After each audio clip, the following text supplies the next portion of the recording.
Bonjour, c'est Anne, formatrice et assistante virtuelle. J'espère que vous allez tous très bien. Donc, décidément, l'année 2020, c'est l'année de tous les défis. Nous repartons pour un deuxième confinement. Et bien sûr, ça implique qu'on est tous de nouveau en télétravail. Alors c'est vrai que pour certains d'entre nous, le télétravail, c'est devenu pratiquement notre quotidien. Pour d'autres, c'est encore un petit peu, on y va à tâtons et au doigt mouillé en naviguant à vue.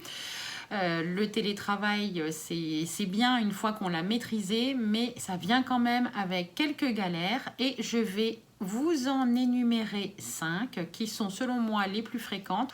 En tout cas, pour les personnes avec qui j'ai échangé. Donc, je ne vous fais pas plus attendre. C'est tout de suite les 5 galères qu'on rencontre en télétravail.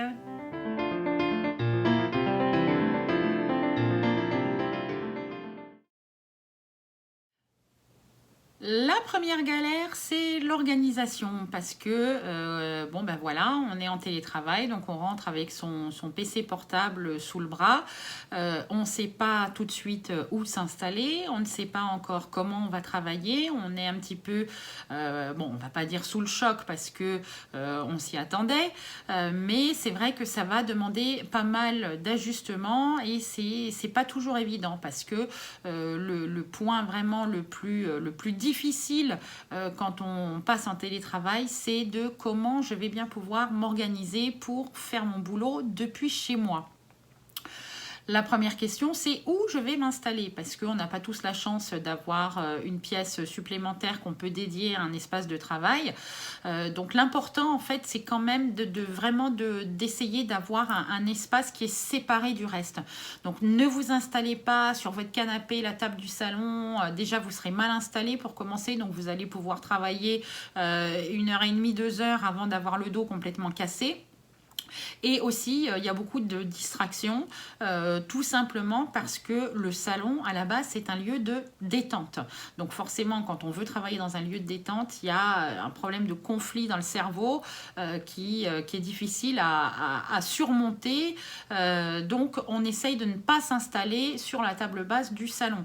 Vous allez peut-être plutôt essayer de trouver peut-être une table ou même si vous avez une grande table de salle à manger, vous pouvez en prendre un quart, un tiers pour vous installer. Vous pouvez aussi acheter un paravent en tissu pour vraiment faire une espèce de limite entre votre espace de travail et votre domicile, même si il va falloir que vous appreniez à travailler depuis votre domicile. La deuxième galère, c'est la gestion du temps. Parce que, encore une fois, quand on est chez soi, on a l'habitude de faire des choses qui sont propres à ce qu'on fait quand on est chez nous, qu'on ne fait pas quand on est sur notre lieu de travail.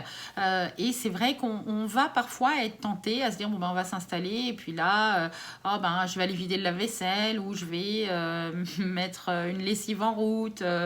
Donc, ce sera toujours ça de moins que j'aurai à faire. Donc, c'est vrai qu'on est souvent tenté de faire ça, mais il ne faut pas. Il ne faut pas parce que au bout d'un moment, vous allez vraiment ne plus faire le distinguo entre votre temps de travail, le temps chez vous. Ça va être un peu le cirque.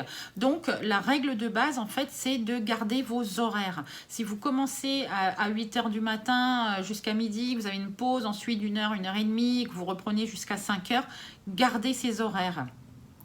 Vous allez de toute façon économiser du temps parce que vous n'aurez plus le temps de transport. Donc, vous pouvez utiliser ce temps-là pour faire des choses que vous faites depuis chez vous. Là, vous aurez un petit peu de rab, en fait. Par contre, à partir du moment où vous êtes supposé être au boulot, soyez au boulot. Vous allez gérer votre temps en fait comme si vous étiez au travail. Ça demande un peu de pratique, hein. C'est pas quelque chose qui va vous venir comme ça en un éclair parce que, comme je vous l'ai dit, on est chez soi, donc on est tenté de faire des choses qui sont autres que ce qu'on ferait au bureau. Mais si vous vous pliez à ça, déjà vous allez être beaucoup plus productif. Vous n'allez pas culpabiliser culpabiliser parce que vous êtes un petit peu à cheval entre deux lieux. Et surtout, vous allez vous donner le droit de terminer, de travailler à l'heure à laquelle vous terminez habituellement au bureau. Parce que c'est aussi très très important quand on fait de la gestion du temps. Je ne parle pas exclusivement de gestion du temps professionnel, mais aussi de gérer votre temps de vie. C'est-à-dire que si vos horaires de travail, c'est que à 17h30 ou 18h, vous avez fini votre journée, finissez votre journée de la même manière à la maison.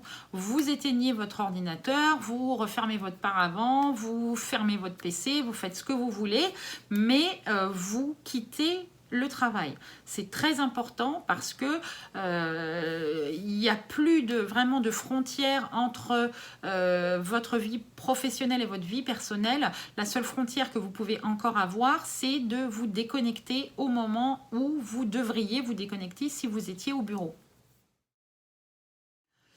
La troisième galère, c'est la peur de ne pas en faire assez. Parce que quand on est chez soi, il n'y a plus personne en fait qui va, je ne vais pas dire être sur notre dos parce que les techniques de management ont évolué. Il y a de moins en moins de managers sur le dos des personnes en entreprise. Mais quelque part, de savoir que vous avez quelqu'un qui potentiellement peut rentrer dans votre bureau à l'improviste et donc vous n'avez pas le choix, il faut toujours être en train de travailler. Souvent, l'impression, c'est que quand on est chez soi, il faut en faire plus parce que sinon, on va peut-être donner l'impression d'être un tir au flanc ou de se la couler douce, etc.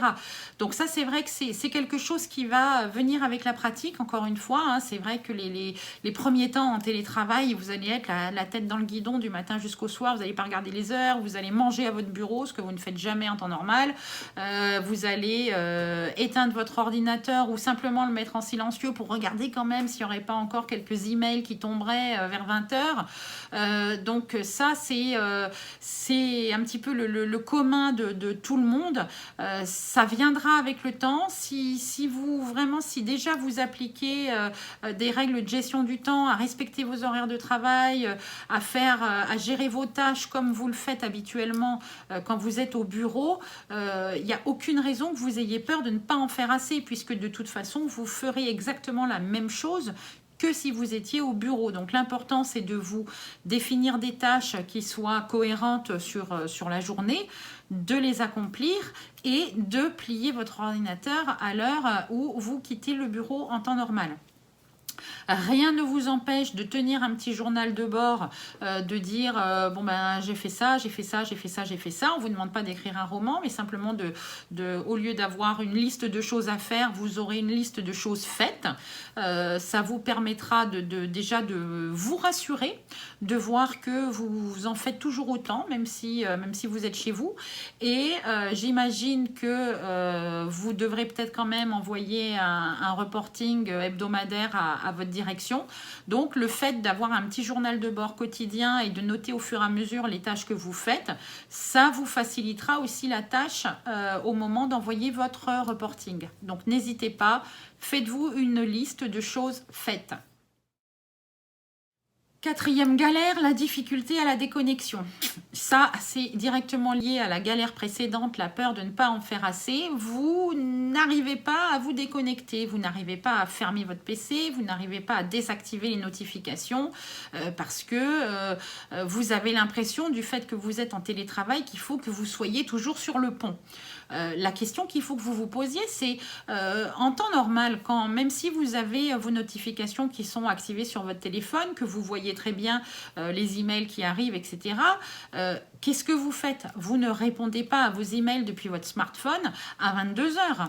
Donc, faites comme d'habitude. Vous pouvez jeter un œil à vos emails si vraiment c'est quelque chose auquel vous ne pouvez pas résister. Mais forcez-vous à déconnecter. Encore une fois, l'équilibre pro-perso, c'est précaire.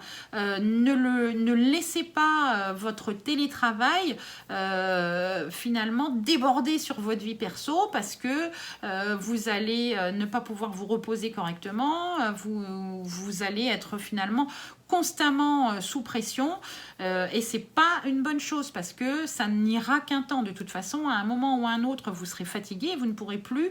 Donc, il vaut mieux commencer dès le départ à vous fixer des règles qui soient limpides. Vous travaillez de 8h à midi, de 13h30 à 17h30, c'est un exemple. Et c'est comme ça. En dehors de ces horaires-là, vous n'êtes pas là.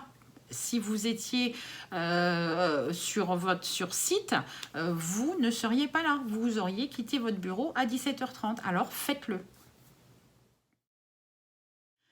La dernière galère, c'est le manque de lien social parce que on aime tous prendre une pause café avec notre copine à la compta ou notre collègue au marketing. Et c'est vrai que du coup, on est en télétravail, donc on est tout seul face à notre écran toute la journée. Et des fois, c'est pas rigolo parce qu'on se sent isolé tout simplement. Donc, c'est important de garder, de chatter un petit peu avec ses collègues, profiter des réunions en visio pour faire un petit tour de table, faire un petit coucou. Rien ne vous empêche d'envoyer un message instantané. Si vous avez l'habitude de faire une pause à 10h, vous pouvez toujours passer un coup de fil à votre collègue préféré et faire votre pause ensemble.